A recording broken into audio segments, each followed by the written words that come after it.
গাজায় ইসরায়েলি হামলার তীব্রতা যেমন বাড়ছে, তেমনি নেতানিয়াহুর রাজনৈতিক দৃঢ়তা ও সাহস যেন বহুগুণে বেড়েছে, বিশেষ করে ডোনাল্ড ট্রাম্প মার্কিন প্রেসিডেন্ট হওয়ার পর থেকে। বাইডেনের শাসনামলে নেতানিয়াহু কিছুটা চাপে থাকলেও ট্রাম্পের নেতৃত্বে ওয়াশিংটন এখন এক প্রকার নীরব, আর এই নীরবতা যেন নেতানিয়াহুকে আরও বেশি আগ্রাসী করে তুলেছে। যেখানে একের পর এক হামলায় হাজার হাজার ফিলিস্তিনি প্রাণ হারাচ্ছেন, সেখানে হোয়াইট হাউস থেকে নেই কোনো নিন্দা বা চাপের ভাষা, বরং পাশাপাশি বসে ট্রাম্পকে ইসরায়েল ও ইহুদিদের একজন অসাধারণ বন্ধু অভিহিত করেন নেতানিয়াহু। এমন প্রশংসা আর সমর্থনই গাজায় ইসরায়েলের আগ্রাসনকে নতুন মাত্রা দিয়েছে বলে মনে করছেন বিশ্লেষকরা। সম্প্রতি গাজায় যুদ্ধবিরতি ভেঙে ইসরায়েল নতুন করে হামলা শুরু করেছে। চলতি দফায় আগ্রাসন 3 সপ্তাহ পেরিয়ে গেলেও পশ্চিমা দেশগুলো থেকে দৃশ্যমান কোনো চাপ পড়েনি নেতানিয়াহুর উপর।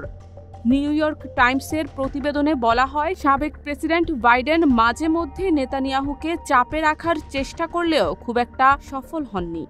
আর ট্রাম্প তো আগেই বলে দিয়েছেন নেতানিয়াহুর উপর আঙ্গুল তোলার কোনো ইচ্ছা তার নেই।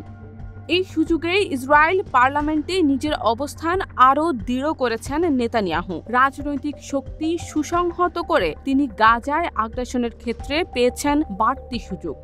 ট্রাম্পের সঙ্গে ওভাল অফিসে বৈঠকে তিনি দুটি বড় দাবি তুলেছিলেন: মার্কিন শুল্ক ছাড় এবং ইরানের পারমাণবিক স্থাপনায় সামরিক অভিযান নিয়ে মার্কিন সমর্থন। যদিও সরাসরি সাড়া পাননি, তবে গাজা ইস্যুতে ট্রাম্পের নীরবতা তাকে অনেক বেশি সুবিধাজনক অবস্থানে রেখেছে। গাজায় ইসরায়েলি বাহিনীর বোমা হামলায় একের পর এক মানুষ নিহত হচ্ছেন, শিশু ও নারী নিহতের হার বেড়ে যাচ্ছে, এমনকি অ্যাম্বুলেন্স ও আশ্রয় কেন্দ্রেও হামলা হয়েছে।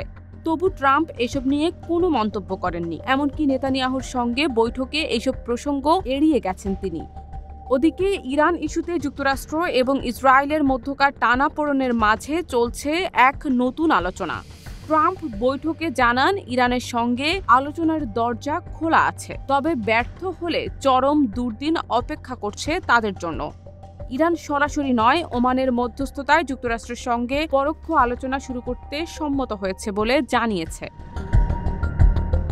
তবে একই সঙ্গে তারা 60% খাঁটি ইউরেনিয়াম পরিশোধনের সক্ষমতার কথা জানিয়েছে, যা পরমাণু অস্ত্র তৈরির আশঙ্কা জাগিয়েছে পশ্চিমাদের মধ্যে। নেতানিয়াহু এই প্রসঙ্গে বলেন, কূটনৈতিক সমাধান হলে ভালো, তবে যেভাবেই হোক ইরানের পরমাণু প্রকল্প বন্ধ করতেই হবে। অর্থাৎ তিনি এখনও শক্তি প্রয়োগের পক্ষে মত দেন, আর ট্রাম্পের অবস্থানও তেমনটাই ইঙ্গিত দেয়। গাজায় হামলার সর্বশেষ চিত্র ভয়াবহ।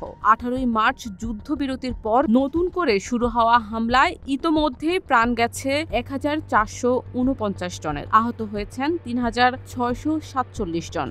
আর গত 6 মাসে ইসরায়েলি হামলায় নিহতের সংখ্যা পেরিয়ে গেছে 50,000-এর ঘর। আহত হয়েছেন 1,15,000-এর বেশি মানুষ। শুধু মঙ্গলবার একদিনেই নিহত হয়েছেন 58 জন, আহত হয়েছেন 213 জন।